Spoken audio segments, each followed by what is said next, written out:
Mateo, un niño de 8 años que siempre tuvo todo lo material, puesto que sus papás adinerados han trabajado fuertemente para que esto siempre sea así. Jesús, su primo, un niño de la misma edad de Mateo pero que al contrario creció en la escasez. Esta es la historia de Mateo y Jesús, dos niños que comparten muchas cosas en común pero que crecieron con suerte diferente. Jesús es un niño obediente, inteligente y muy aplicado en sus estudios. Su padre y madre se levantan muy temprano todos los días para atender un pequeño negocio de frutas en la plaza del pueblo en el que viven.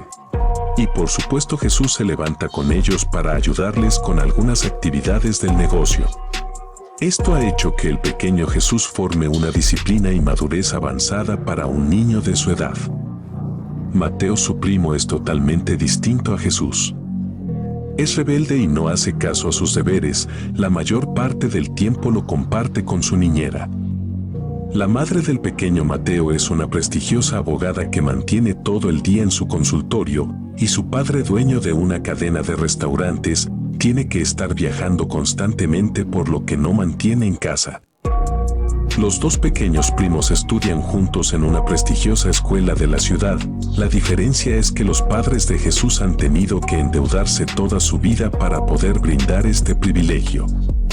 Jesús lo sabe y por eso se esfuerza al máximo para ocupar los primeros lugares de su clase. Además, ayuda a su primo Mateo con sus estudios. A cambio, Mateo le regala parte de su abundante lonchera.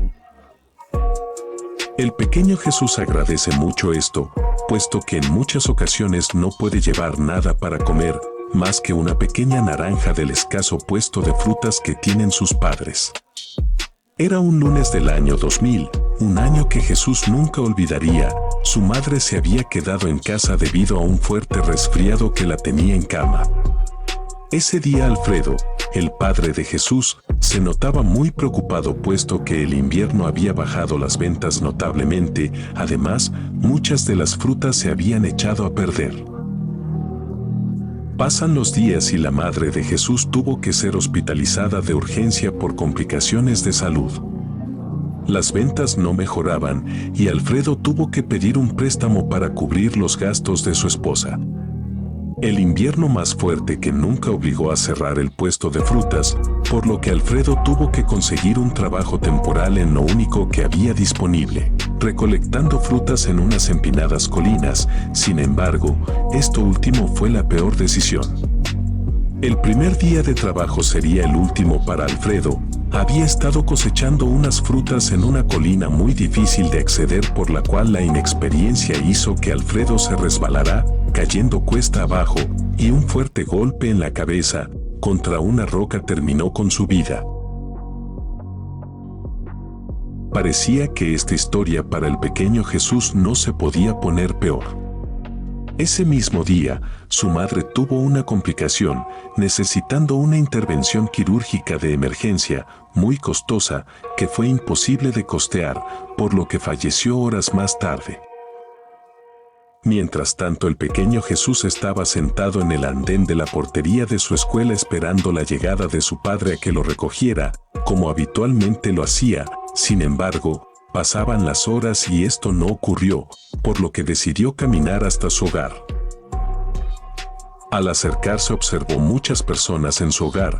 Rápidamente su tía corre hacia Jesús, le da un abrazo y le dice: No te preocupes. Yo te cuidaré siempre. Y le cuenta lo que ocurrió. Transcurren los minutos y el pequeño Jesús con sus ojos llorosos se queda mirando fijamente el suelo. Él no sabía cómo reaccionar. En un solo día había perdido lo que más quería en este mundo. A partir de ese instante los días para Jesús no fueron lo mismo. Su tía se había hecho cargo de él, y aunque le hacía mucha ilusión estar junto a su primo, esto no era suficiente para alegrar esa tristeza que carga en su corazón. Jesús ya tenía 18 años, se había graduado del colegio, aunque no con honores. Por otra parte, su ilusión por ser médico se había desvanecido por una fuerte depresión. Mientras tanto, su primo Mateo se la pasaba cada fin de semana en las discotecas de su localidad, consumiendo todo tipo de sustancias. Un día a altas horas de la noche suena el teléfono y contesta Jesús. Era un médico preguntando por algún pariente de su primo Mateo. Sin embargo, ese fin de semana estaba solo en casa puesto que los padres de Mateo estaban fuera de la ciudad. El médico le cuenta que Mateo había sufrido una sobredosis y que estaba en el hospital, por lo que requería un pariente cercano que se acercara con urgencia. Inmediatamente Jesús cuelga el teléfono y se dirige al centro médico, en donde encuentra a su primo, convaleciente pero afortunadamente mejor de lo que creía. ¿Qué te pasa, Mateo? ¿Por qué juegas con tu vida? Tus padres no van a estar contentos de esta situación, exclama fuertemente Jesús. A lo que contesta Mateo con una pequeña lágrima deslizando su mejilla. Jesús, soy adicto y no he podido lidiar con este problema. Siento que esto se apodera cada vez más de mí. Y hoy casi me lleva. Por favor, no le digas nada a mis padres. Lo que no se esperaba Jesús es que todo esto era manipulación de su primo para conseguir que no le contase a sus padres, pues días después siguió haciendo lo mismo. Cada día la adicción consumía más a su primo, tanto así que se empezó a robar cosas de la casa de sus padres. Al pasar los días esto se hizo evidente.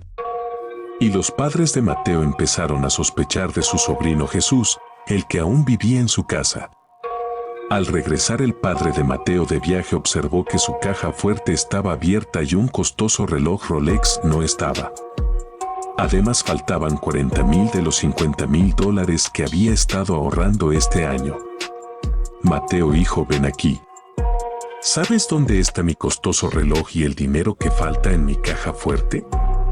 A lo que contesta susurrando. Padre, yo vi a mi primo Jesús en tu habitación y salir con una bolsa. En ese momento Roberto se enoja y sin mediar palabras se dirige hasta donde estaba Jesús, para decirle que se fuera de la casa esa misma noche, acusándole de lo ocurrido. Jesús, perplejo, no sabía qué hacer.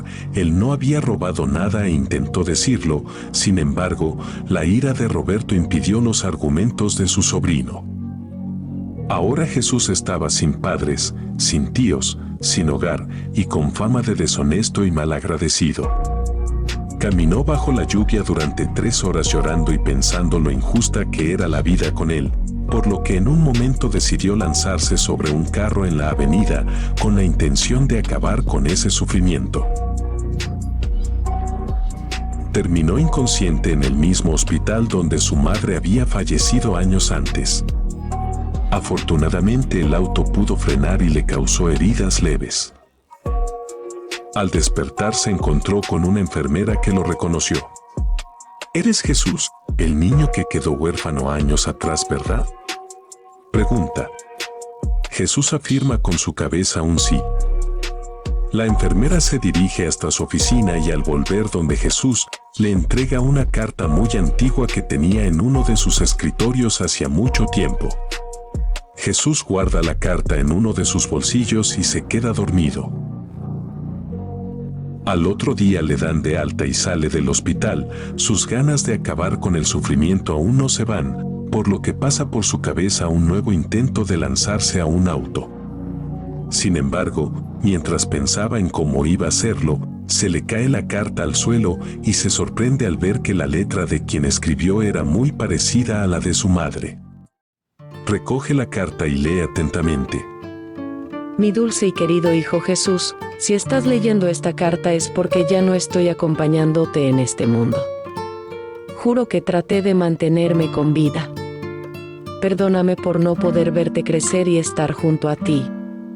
La vida a veces no resulta ser como la planeamos, pero estoy segura que en tu interior brotará la fuerza necesaria para seguir adelante y ser ese gran médico que siempre quisiste ser. Pero más allá de eso, quiero que seas feliz y que sigas adelante. Te encontrarás con dificultades en un futuro, pero debes sobreponerte a ellas. ¿Y sabes algo? Aunque no esté físicamente, te estaré acompañando desde el cielo en cada paso que des. Ahí va a estar tu mamá mirando y guiándote. Te quiero mucho, Atentamente tu mamá. Efectivamente, su mamá había escrito una carta antes de morir.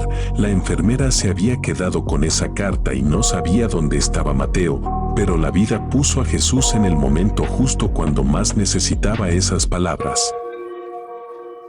En ese momento Jesús, mirándose en el reflejo de un gran charco de agua, prometió no rendirse. Consiguió un trabajo como cajero en una reconocida cadena de restaurantes. Su jefe se convirtió en el padre que no pudo verlo crecer y consiguió una beca en una reconocida universidad para estudiar medicina. Tiempo después se gradúa como el mejor estudiante de su año, y aunque sus padres no podían estar físicamente con él, Jesús sentía que en algún lugar ellos lo estaban viendo y estarían orgullosos. Consigue un trabajo en la unidad de urgencias puesto que le encanta estar en la primera línea salvando vidas. Una noche trabajando entró al hospital un hombre de urgencia, el cual Jesús reconoce como su tío. Estaba realmente mal puesto que lo impactaron en repetidas ocasiones. Él queda realmente impresionado pues parecía que la vida le estaba poniendo nuevamente una prueba. Por su mente pasan las imágenes de cuando esta persona lo echó injustamente de su casa y a causa de esto casi termina con su vida. Sin embargo, decide poner todo su esfuerzo para salvarle la vida. Pero con todo y esfuerzo no fue posible. Tiempo más tarde llega su tía. Jesús tiene que darle la triste noticia y es en ese momento, entre lágrimas, cuando su tía le pide perdón. Le cuenta que su esposo se dio cuenta que su hijo Mateo había estado robando en casa, por lo que le hace reclamo y en la discusión, impacta a su padre. Jesús no sintió ningún alivio, al contrario, una profunda tristeza recorrió su cuerpo, por lo que abraza fuertemente a su tía. Y con unas pocas palabras le da una lección de perdón jamás vista diciéndole lo siguiente: Tía, la vida a veces nos pone las pruebas más duras e inimaginables. Pero estoy seguro que vas a salir de esta. Cuenta conmigo para lo que necesites. Yo no guardo ningún rencor. Al contrario, estoy agradecido porque fueron esos padres que la vida me arrebató estando muy pequeño.